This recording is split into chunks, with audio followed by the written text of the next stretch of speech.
La fin de match tendu entre Marseillais et Lyonnais n'a pas été apaisée par le passage devant la commission de discipline, ni les décisions de cette dernière.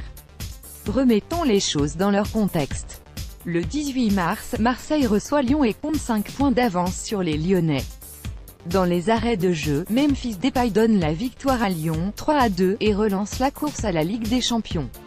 S'ensuit une fin de match extrêmement tendue où Marcelo exhibe son maillot devant un Rami qui ne cherche qu'à se battre. Lopez frappe un intendant du club marseillais. Mardi, les deux clubs étaient convoqués pour plaider la cause de leurs joueurs, Rami pour Marseille, Lopez, Marcelo et Diakabi pour Lyon.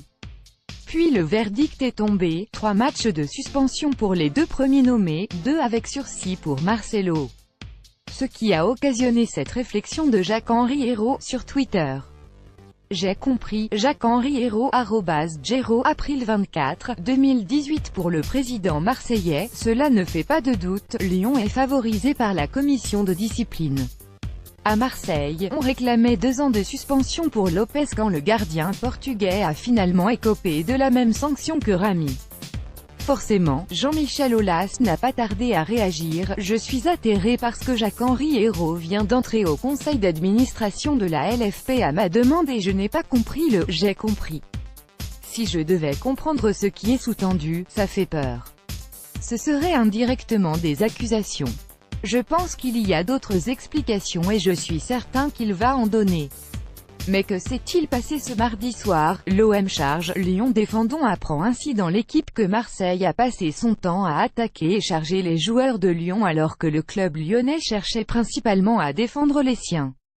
L'OM avait d'ailleurs demandé à la commission de se pencher sur le cas de 8 Lyonnais. Outre Lopez, Marcelo et Diakabi, les dirigeants marseillais avaient des griefs contre Ferry, Raphaël, Diop, Touzard et Morel. Dans le même temps, Lyon expliquait, images vidéo à l'appui, que Mandanda avait bousculé Diakabi à 2 reprises tout en demandant à la commission de ne pas convoquer ni sanctionner le gardien français. Un certificat médical douteux. Walid Bahaloul, l'intendant ayant reçu le coup asséné par Lopez, a reçu une ITT de 2 jours et 30 jours de soins pour avoir été touché au tympan et aux vertèbres selon l'OM. Pour l'ancien médecin légiste présent à la commission, un seul coup ne suffit pas à toucher ces 2 zones.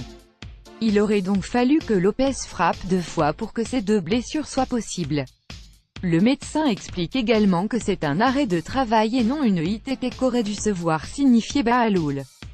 L'OM a alors rétorqué qu'il avait d'abord porté plainte avant de recevoir cette ITT. Rami se tire une balle dans le pied à 2 jours de la demi-finale de Ligue Europa contre Salzbourg. Rami n'était pas à Paris mais a été interrogé en visioconférence.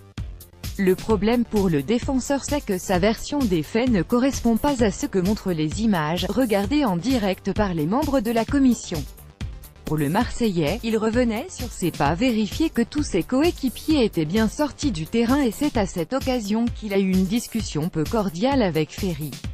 La vidéo montre un joueur passablement énervé et cherchant Marcelo dans le tunnel pour une nouvelle confrontation. Le report de la discorde est initialement prévu le 12 avril, cette audition a d'abord été repoussée au 3 mai puis finalement avancée au 24 avril devant l'insistance des Marseillais. Pour l'OM, Lyon a souhaité reporter la date pour éviter que Rami ne puisse purger sa suspension pendant qu'il soignait sa blessure récente. Les raisons invoquées par Lyon pour ce report sont les suivantes: vacances à l'étranger de son directeur juridique et financier, de son avocat et la grève SNCF. La sanction prenant effet mardi prochain, Lopez et Rami seront donc présents ce week-end avant de voir leur saison prendre fin prématurément.